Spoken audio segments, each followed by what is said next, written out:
Our service is going to be recorded this morning, and if you don't want to be recorded, this is a good time to turn your camera off. And I will also let you know when we have stopped recording. It's my pleasure to introduce Dr. Leonisa Ardezzoni.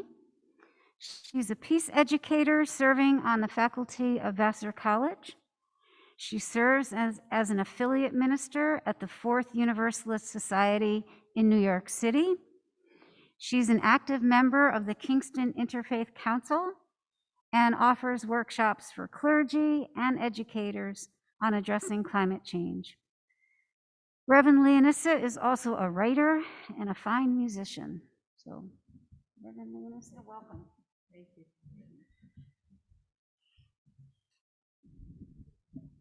Thank you, everybody. Thank you so much for having me here this morning. So long before I was a minister, or became a minister rather, I became a teacher. And my teaching career unofficially began in Guatemala, where I worked as a volunteer during their civil war in 1992. I wasn't there as a teacher. I was there to volunteer, having given up a spot the year prior to go to the Peace Corps in Zaire, which actually was probably a good decision if you know what happened next. But I consider my time in Guatemala as the start of my career in education, because it was during that time when I realized just how unjust the world is. And I felt called to change things. I had more than an inkling about this, of course, thanks to friends in high school, courses in college, and the campus activism I was involved in the 80s. But being in Guatemala and experiencing, on my very first day, a procession of protesting indigenous women carrying signs asking, "Where are our husbands? Where are our fathers?" My eyes were thrust open. I learned right then about the desaparecidos, and my education continued whenever I was checked boarding or debarking a bus by a teenager with a machine gun, or when I'd see gunfire in the hills at night, or when I'd see missionaries working to save souls but not improve living conditions.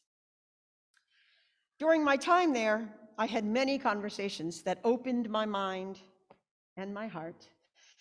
And when I returned home, I did a deep dive into Guatemalan history to try to understand the roots of their situation. Many years later, I would learn that uncovering root causes are central to the practice of peace education and the act of peace building. But as many of you already know, I discovered it was United States policies and practices in Guatemala and throughout Latin America that were directly responsible for the devastation that Guatemala and other nations experienced. Neo-imperialism, greed, and violence had led to destruction, death, and long-term destabilization. I should throw in here too that I have an especially soft spot for Guatemala because not only did I live and work there, but I have an adopted sibling from Guatemala, so it feels extra real. And of course, this destruction and destabilization is a pattern. United States government in many ways has been quite good at wreaking havoc at other places, then abdicating responsibility to help in the aftermath. But here's the funny thing I uncovered later in life. So much of United States interventions, and to be fair, other countries who do interventions in the world, are often done in the name of creating peace. And all these years later, with a PhD in peace education, I have to wonder, how the heck are they defining peace? Now, peace is one of those words that trips people up. It's often viewed as too lofty or fluffy or utopian and impossible. Or, as we see a lot, it becomes a relative concept that falls into that trap of whose peace are we talking about? Conflict, violence, and justice are also terms that people can struggle with. Many of us have divergent definitions of these big ideas: peace and conflict and violence, which, because we can't agree, leads to confusion, more conflict, and oftentimes great acts of violence.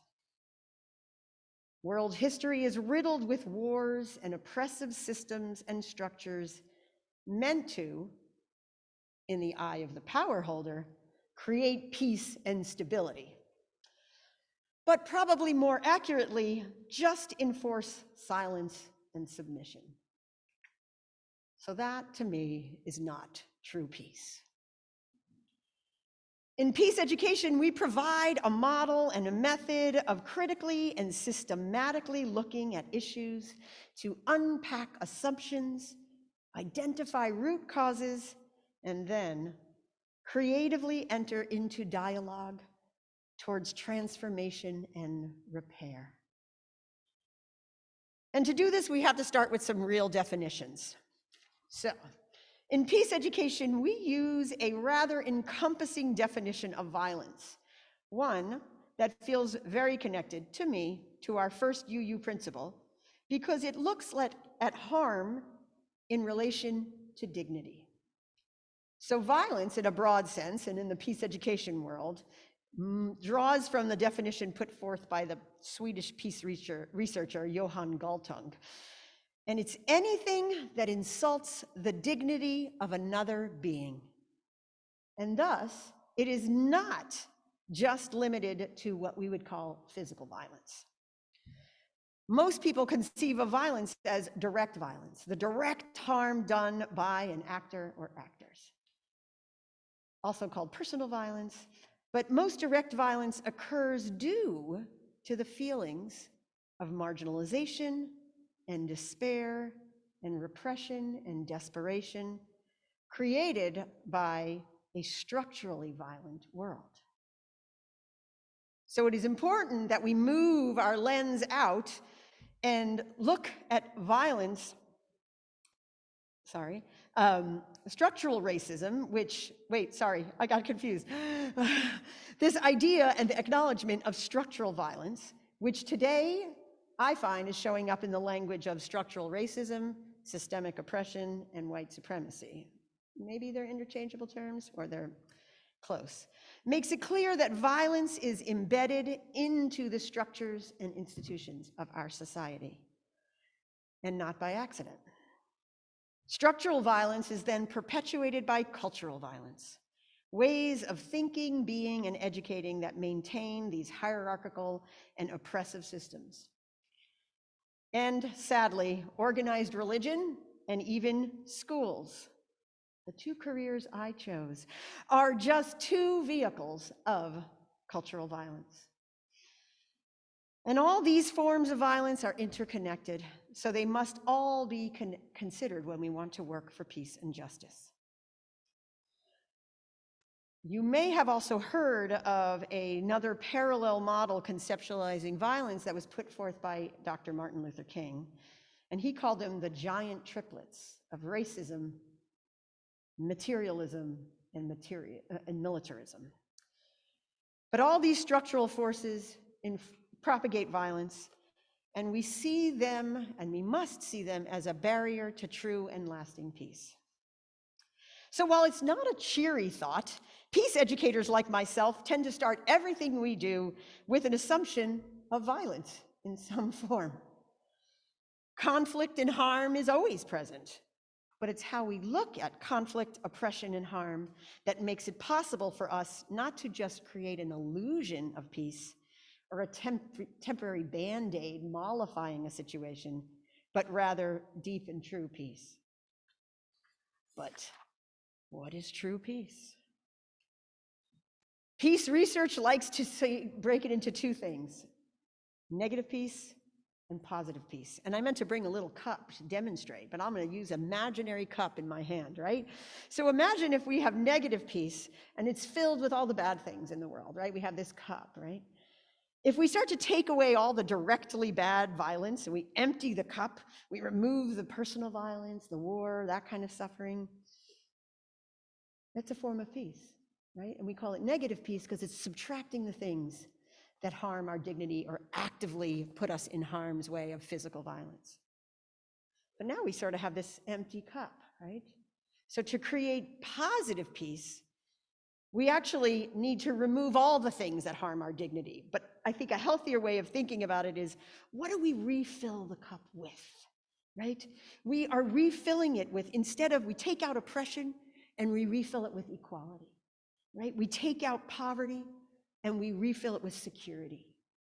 We might take out alienation and we refill it with inclusion and welcome. We take out injustice and we fill that cup with justice. Right? So negative peace is taking away, positive peace is the refilling of the cup with true peace. This is no small task. I think we all probably can agree to that.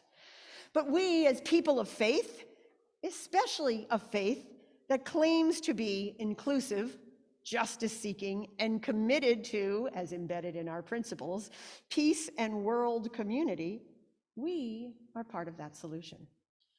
But we need tools. So today we are overwhelmed with examples of both direct and structural violence. Right? You watch the news. Does anybody else feel completely crushed when you watch the news or scroll through your stuff in the morning, right? It's crushing. And what's strange is not everyone sees it as a structural issue. I mean, as you use, I'm sure many of you have tried having a conversation about racism and the historical roots of it in the United States. Have we all tried to have that conversation with someone lately? Yeah, they don't always go so well, right? Folks are sometimes just completely unable to see the forest because they're just stuck behind one tree, right?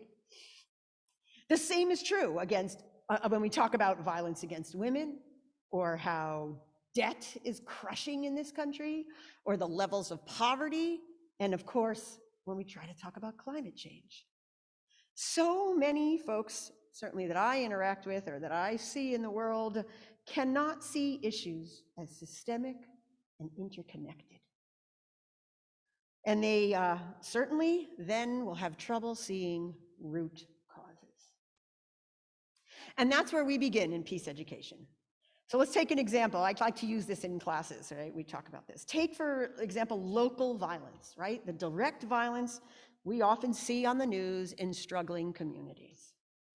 Outsiders like to lay the blame on these inherent flaws of the people and their place in the world. But with a peace education lens, we can see that the root cause of this interpersonal and direct violence is poverty and instability, which are manifestations of structural violence. People act out violently, even against their neighbors, if and when they have limited opportunity, limited resources, and are actively subjugated by society because of their skin color or country of origin. It's really not hard to see that connection once you really look. So in peace education, when we want to understand a conflict or an issue, we start with assumptions. What do we think we know? What do we see on the surface? What is the media telling us? What is being left out? How are our feelings involved in the issue? By naming and unpacking assumptions, we can see, or maybe realize, that we actually have blind spots. And then we can also see what's in the room. We see that everyone's perceptions come from a variety of perspectives. But airing them and then seeing them can make us able to actually hear one another and begin to see the complexity of any given issue. And then we get to dig to the roots of the issue. As I just mentioned, the root cause of urban violence is not people are amoral and don't care about their neighbors. That's just someone's perspective looking in from the outside. But root causes go deeper. They are poverty, underfunded schools based on racist redlining policies, historical and systemic racism, just to name a few. By using a systems lens coupled with critical and historical analysis, it's easy to see that conflicts and problems usually run a lot deeper than they seem. So peace education is a practice. It's not just saying, let's be kind and get along, because that works in the short term, but we never, never heal what's underneath. It's the time that we look at things deeply and critically and connecting the dots that peace education is all about. We can use this for something as big as questioning why our government seems to do nothing to address climate change, or we could do it for things that are smaller, like even a conflict in a congregation. By looking for root causes, your whole perspective on how things work or don't work will shift. And then I can say that it gets even better, because when we begin to see problems through an interconnected lens, we have so much more to work with when it comes to generating ideas for transformation and change. Right? If we have one idea of what's wrong, we'll try one thing to solve it. If we can listen to a plurality of voices and dig deep, we can generate many ideas. So peace education is futures oriented, meaning that even though we examine the past to understand a situation, we develop solutions that help to create the future we wish to see. And I like to use, and I think they're very UU, 3 core values of peace education to frame my work. My mentor, Dr. Betty Reardon, who is still fighting the good fight in peace work at 92 and a half, is one of the founding mothers of peace education, put these values into the world in the 1980s. And they are humane relationship, global citizenship, and planetary stewardship. As I just mentioned off the cuff, but I want to straight it again, that I think that these are entirely consistent with our principles. And I often wonder if the reason why I walked into a UU congregation 15 years ago that I stayed is because it felt like a religious and spiritual space that was living into peace education values for me. So how do we embody these? Humane relationship is calling us to treat one another with dignity, first principle, to value another's inherent worth, to recognize human rights as universal, and to work to ensure that all people, and I would actually extend it to all living things, feel seen, heard, valued, and protected. Global citizenship is the reminder that none of us is isolated or superior, that we are all citizens of Earth, or better yet, as our friend Carl Sagan used to say, citizens of the cosmos. And as such, we have a responsibility to all our earthly relations, not just people we know or people who think and look like us. As we enter into an age where climate change is about to impact people unevenly, we have to make choices that put the needs of others, even if they are on the other side of the world, into conversation with our local actions. Which brings me to the final value, planetary stewardship. We have one planet, one interconnected web of all life of which we are a part, and thus we must care for it. So much like the violence triplets are interconnected, so too are these core values. I wonder, what would it be like for each of us to live our lives, to teach our children, to run our congregations, do our jobs with these values front and center in our minds and hearts and even our bodies? Many years ago, Gandhi said, "We must be the change we wish to see in the world." I believe that traveling through the world with a peace education perspective can allow us to do just that. We can live the world we want to see into creation. May we raise our awareness of violence and the harm it causes in all its forms. May we critically examine our world and our own choices to better understand the roots of that harm. And may we be agents of change and instruments of peace that the world so desperately needs. May it be so.